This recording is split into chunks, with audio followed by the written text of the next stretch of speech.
Would it freak too many people out? Thing now, the Earth is flat. Yeah, Let's talk about that. Believe this. Hey, flat Earth people! If you're out there, I tell you what, get a car, rent a car, and drive to the edge of the Earth. Send us some pictures. Yeah. Don't fall off. There are theories.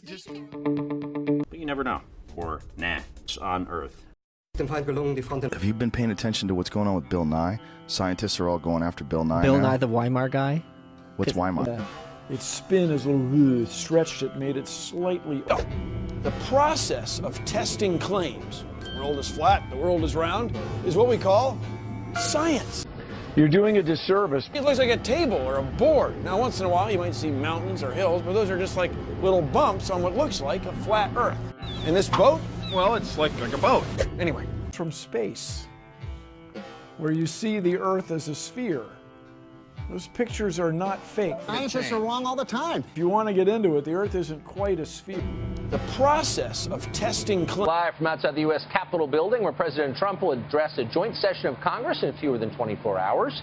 You may hear construction noise behind us during the show. That's because there is construction going on. There always is in Washington, the richest city in America. We want to thank you for that, for sending your tax dollars here. It's built a pretty nice place. It's not clear that it would have happened. Ain't gonna happen. Because of you and me. I'm doing, and you don't seem to have the answers to those questions. Okay, so I got to disagree why. with you. I claim I do have the answers. Okay. Okay? So let me ask you this. Why aren't you concerned about it? Don't you have 4 children? Why aren't you concerned I am about concerned. climate That's change? why I'm having you on. You look. Yes, Britain would not be very well suited to growing grapes as it is today. French winemakers would not be buying land to the north as they are now. People who plan to run ski resorts would still be able to do it in Europe. And so the climate change and the parasites... You're using the language of politics. Look, you're not a scientist, as you know. You're a popularizer. I'm and I using just the think, language and that's fine. of economics. Now you listen to me. I don't like you. I never liked you. And the only reason I gave you that stupid Valentine is because nobody else would. Watch this, Lise. You can actually pinpoint the second when his heart rips in half. Hey, flat earthers, why don't you go to the freaking edge and take a picture of the flat Earth and come back, and come back, and come back, and come back, and come back, and come back. Big glass dome over the Earth. The process of testing claims, the world is flat. In Science fiction and science fact. But, Science fiction is what I'm talking about. Science and science fiction are essentially the same. Foof. Foof. Believe the Earth is flat. It's a bell for maximum impact. Just start there. Then if you'd like, look at pictures from space where you see the Earth as a sphere. Those pictures are not faked. And I'll tell you, just if nothing else, here's why you can tell they're not faked. Just to create the paperwork that NASA has created, for NASA in this one case, just the paperwork. To send anything out in space, to send people into orbit or to send them to the moon, that amount of paperwork would make faking it prohibitively expensive. No one could afford to generate that much documentation. And the other thing, if you want to get into this, if you're really serious, your friends are really serious, have them get on a boat or a ship and go out at sea, and you'll notice you can't see infinitely far. Furthermore, if you get into it enough, is that the Earth is a closed system. We cannot leave the Earth. The world is flat. And it's a conspiracy of scientists and others who published these pictures where the world was round. The world is flat. Your ears and shake those bones. From a ham radio, it goes into an antenna tower and it goes off from the antenna 70 miles up in the air and bounces on the atmosphere and then comes back down in a totally different part of the world. Glass dome over the Earth. Other side of the Earth, places we know to exist. For example, I've been to London. I can tell you, other people have.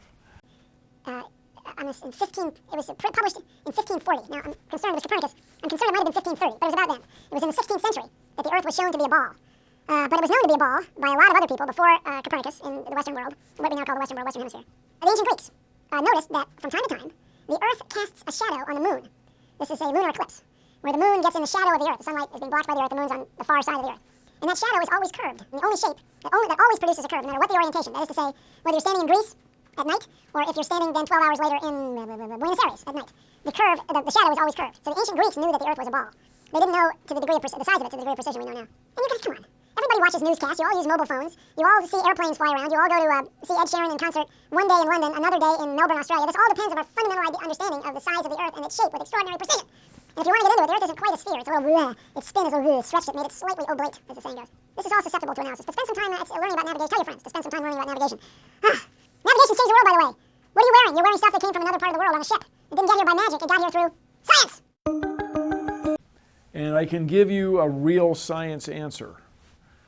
The Earth is not a cube because it has enough stuff. If you try to make it into a square, the rubber band will plink, plink, plink, plink, will burp, will burp, will burp, plink, slowly bring it all back into a circle. It's our curvature of the Earth horizon model of science. And this blue stuff is like the ocean. And this boat, well, it's like a boat. Anyway, watch will burp is whether or not you can test it. The flat Earth will burp. Back to William Shatner and what he stated earlier about science being nothing more than science fiction. He says it multiple times in different interviews. Here's another example with astronomy.com. Take a listen once again to finish off, to conclude this video.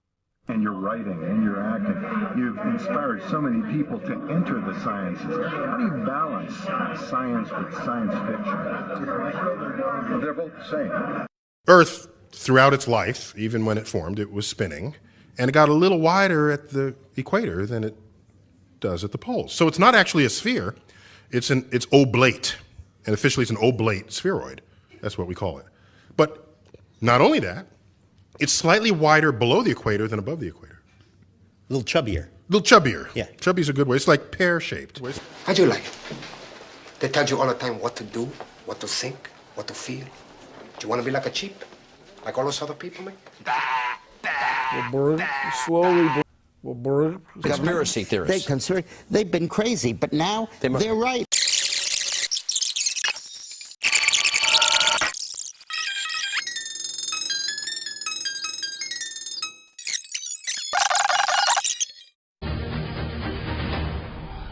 We're coming to you live from outside the U.S. Capitol building, where President Trump will address a joint session of Congress in fewer than 24 hours. You may hear construction noise behind us during the show. That's because there is construction going on. There always is in Washington, the richest city in America. We want to thank you for that, for sending your tax dollars here. It's built a pretty nice place. Well, Bill Nye, the Science Guy, is now aspiring to